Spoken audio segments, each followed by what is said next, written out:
ঋণ যদি কোটি টাকারও হয় তা শোধ হয়ে যাবে এক মুহূর্তে। কি বিশ্বাস হচ্ছে না আমার কথাটি?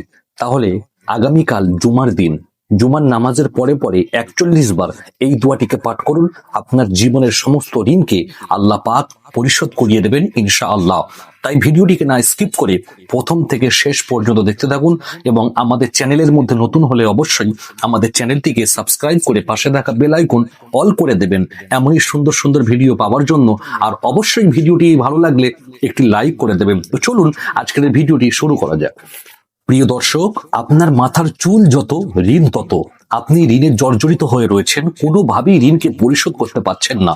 তাহলে জুমার নামাজের পরে পরে মাত্র ৪১ বার এই দোয়াটিকে পাঠ করতে পারেন। তাহলে দেখবেন আপনার জীবন থেকে সমস্ত ঋণকে আল্লাহ পাক গায়েবীভাবে পরিশোধ করিয়ে দিয়েছেন ইনশাআল্লাহ।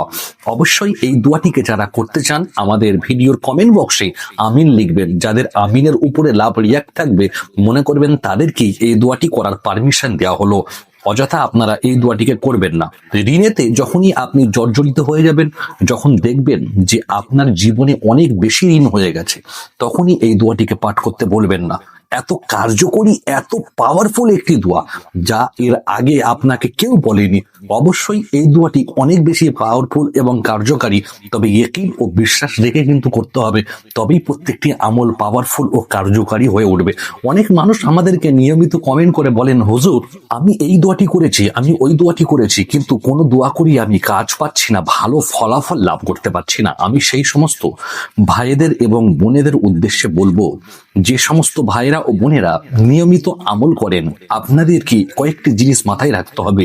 আমল করার পূর্বে পূর্বে আপনাকে ৫ ওয়াক্তের নামাজি হতে হবে। যদি আপনি নামাজি না হন তাহলে কিন্তু আপনার কোনো আমলই কবুল হবে না। কেননা আপনি তো নামাজি পড়েন না। আপনাকে হালাল রুজি উপার্জন করতে হবে এবং হালাল রুজি খেতে হবে।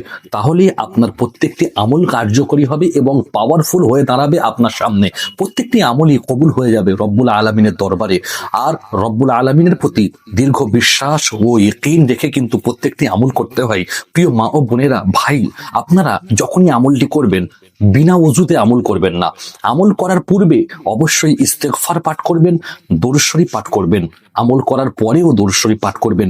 যে আমলের পূর্বে এবং পরে দরুদ শরীফ পাঠ করা হয় সেই আমলটি আল্লাহর দরবারে অতি দ্রুত কবুল হয়ে যায়। আমরা একটি ভুল করি যে আমরা আমলের আগে ও পরে দরুদ পড়ি না, যার কারণে আমাদের আমলগুলো আল্লাহ রাব্বুল আলামিনের দরবারে কবুল হয় না। আপনি যখনই আমল করবেন তখনই কিন্তু দরুদ শরীফ পড়ার চেষ্টা করবেন। তাহলে দেখবেন আপনার আমলটি কত দ্রুত রব্বুল আলামিনের দরবারে কবুল হয়ে যায়। আপনি বুঝতেও পারবেন না যে আপনার আমলটি কখন কবুল হয়ে গেল। আপনি বুঝতেও পারবেন না যে আপনার দোয়াটি কখন কবুল হয়ে গেল। আপনি বুঝতেও পারবেন না যে আপনার ঋণটা কখন পরিশোধ হয়ে গেল। কেননা এই দোয়াটিকে আপনি যদি পাঠ করতে পারেন তাহলে আপনার ঋণকে আল্লাহ রাব্বুল আলামিন পরিশোধ করিয়ে দেবেন। তিনি সেই ব্যবস্থা করিয়ে দেবেন, গায়েবী ভাবে সাহায্য করবেন। আর যদি আমলটি করেও আপনি ভালো ফলাফল না পান তাহলে আরো একবার করবেন। আবারও যদি ফলাফল না পান আরো একবার করবেন। নিয়মিত করতে থাকবেন। প্রত্যেক জুমার নামাজের পরে পরে ৪১ বার করে এই আমলটিকে পাঠ করবেন। আমি আমলটিকে স্ক্রিনের উপরে লিখে দেবো, আপনারা চাইলে দেখে দেখে পড়তে পারেন। আমলটি কিভাবে করবেন সর্বপ্রথম এই বিষয়ে আমরা বিস্তারিত জেনে নিই। আমলটি করার পূর্বে জুমার নামাজের পরে পরে মুসল্লায় বসে সর্বপ্রথম ৩ বার ইস্তেগফার পাঠ করে নেবেন। আস্তাগফিরুল্লাহ, আস্তাগফিরুল্লাহ, আস্তাগফিরুল্লাহ। তারপরে ৩ বার দরুদ শরীফ পড়বেন। যে দরুদটি আপনার মুখস্থ আছে সেই দরুদটি কি পড়তে পারেন। যদি মনে করেন আপনি নামাজের দরুদটিকে পড়বেন সেটিও পড়তে পারেন। আর যদি মনে হয় যে সাল্লাল্লাহু আলাইহি ওয়াসাল্লাম পড়বেন সেটিও পড়তে পারেন। তারপরে এই দোয়াটিকে পাঠ করবেন। তারপরে শেষে আবারও ৩ বার দরুদ শরীফ পড়বেন। ছোট্ট দোয়াটি হলো, আল্লাহুম্মা ইন্নী আউযু বিকা মিন গলাবাতিদ দাইনি। এই দোয়াটিকে যদি আপনি পাঠ করেন তাহলে দেখবেন আপনার জীবন থেকে সমস্ত ঋণকে আল্লাহ রাব্বুল আলামিন পরিশোধ করিয়ে দিয়েছেন ইনশাআল্লাহ। যদি ভিডিওটি ভালো লাগে অবশ্যই ভিডিওটিকে আপনাদের বন্ধুদের মাঝে দিন প্রচারের স্বার্থে বেশি বেশি করে শেয়ার করে দেবেন। দেখা হবে আবার কোনো ভিডিওর মাধ্যমে। ভালো থাকবেন, সুস্থ থাকবেন। আল্লাহ হাফিজ।